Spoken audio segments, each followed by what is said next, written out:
Hey guys, welcome back to the channel and welcome back to the weekly Elite Deep Dive guide, where I go through all of the parameters and details of the weekly Elite Deep Dive to help give you a better idea on how to go through it. So let's just get right into the video and talk about this week's Elite Deep Dive, Corrosive Tomb. So talking about the basic details of this particular deep dive, starting off with the basics, the biome that it takes place in this week is the radioactive exclusion zone, a biome that isn't really too difficult to get through other than the fact that the terrain itself is very hard to break. Unless you're the driller, it's going to take you a long time to get through any bit of terrain that this biome is going to throw at you. With that said, if you want to get a specific drink from the Abyss Bar, Rocky Mountain is a good choice as it allows you to break terrain a lot quicker, but also Tunnel Rat or just the normal Red Rock Blaster wouldn't be a bad choice either. Now talking about the missions themselves and what you're going to have to do. For the first stage of the Elite Deep Dive, you're going to have to do a deep scan crystal hunt where you find 5 resonance crystals, as well as doing a black box secondary objective. And you will also have the duck and cover mutator active. For stage 2, you will have to go through an escort mission where you will have to do 1 pit stop and also collect 2 eggs at the same time. And you will also have the regenerative bugs hazard active on this stage. And finally, in stage 3, you will have to do an industrial sabotage while also collecting 2 mini mules. And there are no warnings or anomalies on this particular stage. So as you can see, this is a very complex deep dive this week that has a lot of different moving parts, and there aren't any repeat objectives, unlike what we saw in the last couple of weeks.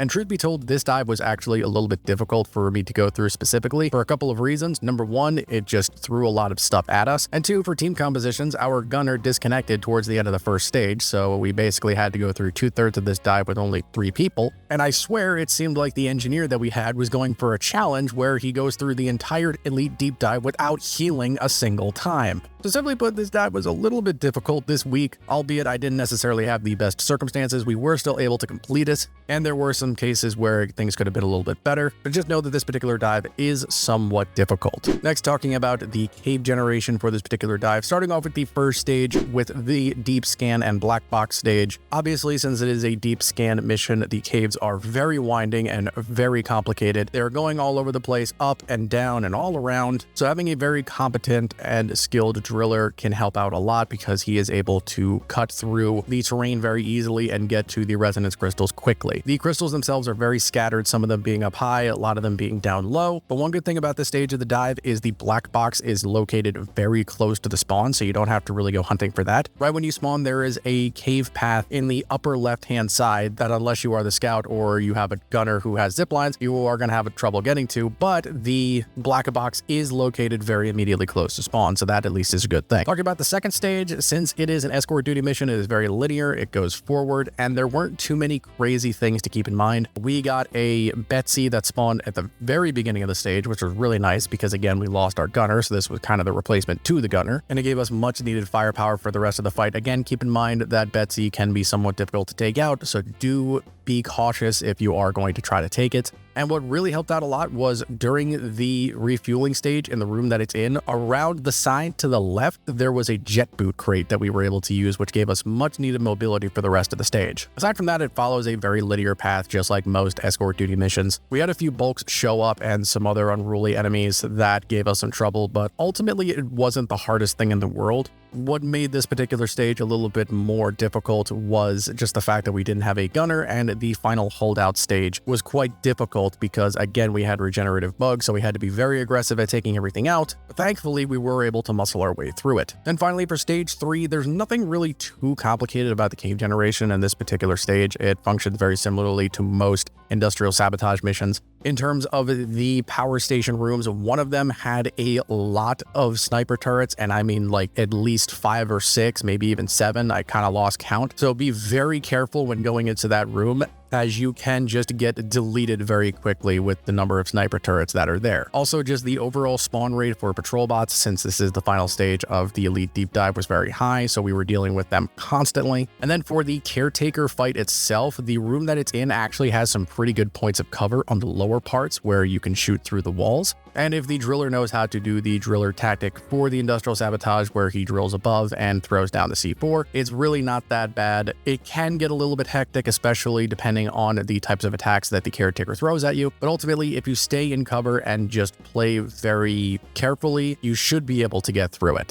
So now going into the loadout stage, first talking about perk choices. I decided to again keep it very simple with the perk choices that I went with. So for active perks, I went with Iron Will and Dash, just as I normally do. And then for passives, I went with Born Ready, Resupplier, and Sweet Tooth just to keep myself alive. Now going into some class loadouts for what you can do for this particular elite deep dive. For me personally, this week I went through it with Scout, and I took a very simple build that actually worked out pretty well. I took an AI Stability Engine GK2 setup with a Shaped Shelled Boomstick just to mix things up a little bit for some decent burst damage at good range, and the stun sweepers were insanely useful for slowing down enemies. And the setup actually worked out pretty well. I was able to pick out the high value targets and quickly eliminate them, and the boomstick actually having a little bit more range helped me handle those bigger, tougher enemies that were able to get close without forcing me to be up in their face. Stage 1, I would say do your best to find as much nitro as you possibly can because the team will really need it for the rest of the dive. If you come across any resonance crystals along the way, obviously grab them, but for the most part, you want to leave that to the rest of your teammates, especially the driller, since he's going to be able to cut through the terrain very easily. Again, since it's a deep dive mission, the caves are very wonky. For stage 2, it's kind of the same idea with the added task of again taking out those high value targets because they're able to heavily damage Doretta. Again, since there's regenerative bugs, you want to be very careful and be sure to take things out in their entirety and not leave them wandering. There were a lot of stalkers on this particular stage for us, especially once we got to the final defense stage, as well as a few bulks that ambushed us, so make sure you keep an eye and an ear out to hear their particular sounds so you know when to focus them. And then finally for stage 3, again, keep gathering nitro like you're preparing for a drought because you will need a ton of it for the caretaker fight, as well as everything else it's going to throw at you. During the fight, find some good angles where you can easily get a shot at the caretaker's weak spots. There were a couple spots that I was able to get to where not really anything else could hit me, and I had these perfect little holes that I was able to hit the caretaker's weak spots from, unless I was unlucky enough to where the weak spot that it exposed was on the opposite side.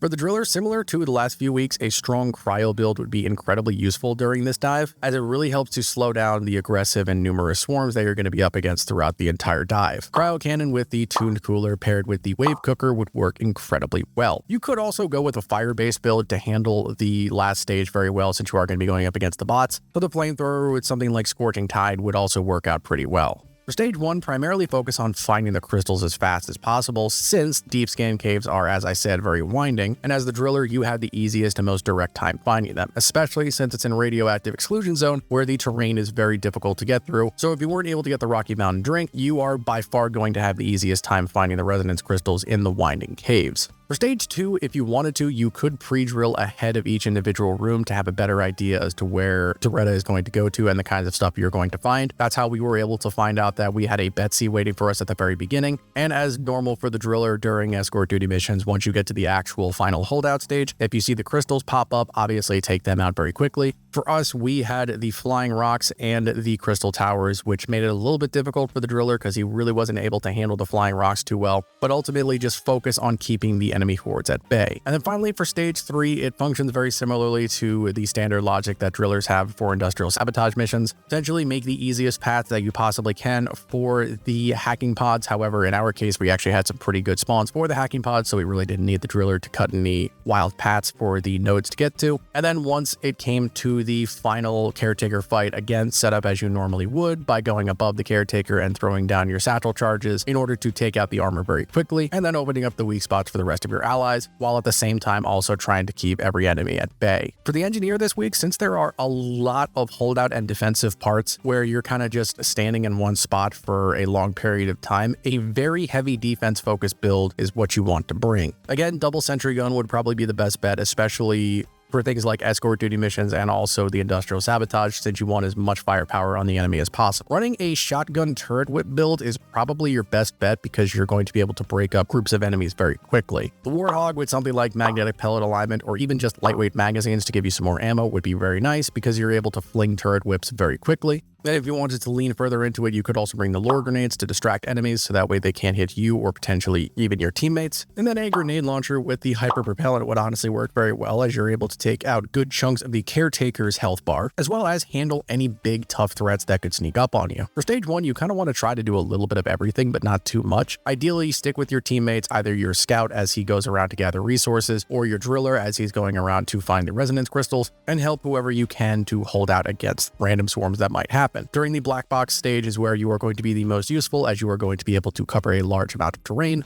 and do what the engineer does best and funnel enemies into less than ideal circumstances. That way your team can easily take them out. For stage 2, again, it follows a similar path since you are going to be heavily focused on defense. Be sure to move your sentry guns around often as Doretta moves through the caves, and especially during the refueling and especially the final holdout stages, make sure that your turrets have good shots on everything that is nearby. And again, since you are going to be gathering eggs, you are going to have at least one swarm from the eggs as well, so you have plenty of swarms to defend against. And then finally, for stage 3, again, you want to make sure that you have a good defensive foothold set up for the actual hacking parts of the mission, as well as the final caretaker fight. There are a lot of stages during this particular dive where the engineer's defensive capabilities can really shine, so you want to make sure that you're taking full advantage of your sentry guns as well as all of the rest of your equipment. But finally for the gunner, unfortunately, as I said earlier, our gunner DC'd right towards the end of the first stage, so I wasn't able to get a good read on how well the gunner was providing during this particular mission, but I was able to feel his lack of presence during the later 2 missions, especially during all of the holdout sections that we had to go through. Essentially similar to the engineer, since there are a lot of holdout points throughout this particular elite deep dive, the gunner has some insane amount of value during those particular points. As such, a very heavy AoE build using something like the Hurricane with the mine layer system, or potentially even just the fragmentation missiles, will be fine, just to give you a strong amount of explosive area control and to be able to deal heavy damage to those swarms of enemies. And you could complement this with the Bulldog, running something like the Elephant rounds just to be able to quickly take out those individual threats that you maybe don't want to use your rockets on. And since we had a couple of bulks show up, as well as obviously rival tech enemies, which are quite oppressive, the lead bursters would function phenomenally throughout the entirety of the dive, as it's just incredibly good at taking out those swarms of enemies, as well as taking huge chunks out of those heavily armored threats. For stage 1, primarily you want to be using your zip lines to help your allies who aren't as traversal inclined, to help them get around a lot easier,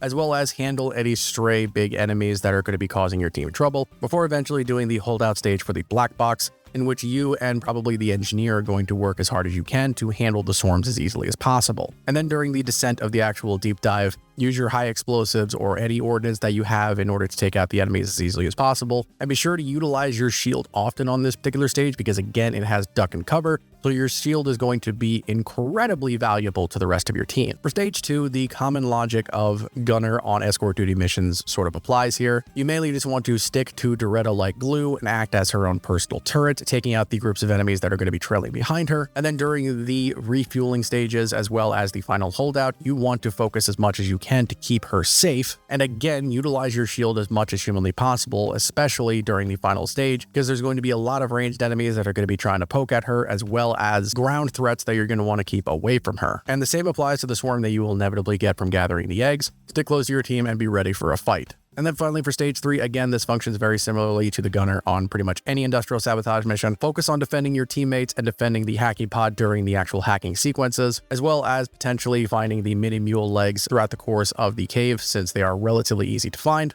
And then during the caretaker fight itself, again, find those nice crevices where you are able to hit the caretaker and it cannot hit you. But if not, you again have your energy shield, which can be very valuable during that final fight. So all in all, this deep dive was pretty difficult compared to the last couple that we got. Granted, you could probably knock a little bit of that up to the fact that, again, we had to go through this with only 3 people. We didn't have a gunner, but ultimately we were able to get through it. And just know that this dive is very focused on holdout and defensive points. So it is crucial that you stick together with your team at all points. That way you're able to complement each other in the best ways. And again, the loadouts and setups that I gave you are just my personal suggestions. And if you have something else that you think would work out well, by all means, try it out. But hopefully now you have a better idea on how to go through this week's Elite Deep Dive. Anyway, I hope you guys found this video informative and entertaining. If you did, please be sure to let me know by hitting that like button and consider becoming a member and subscribing today, as it really helps me out a lot. Rocket Stone Miners, I'll see you in the next video.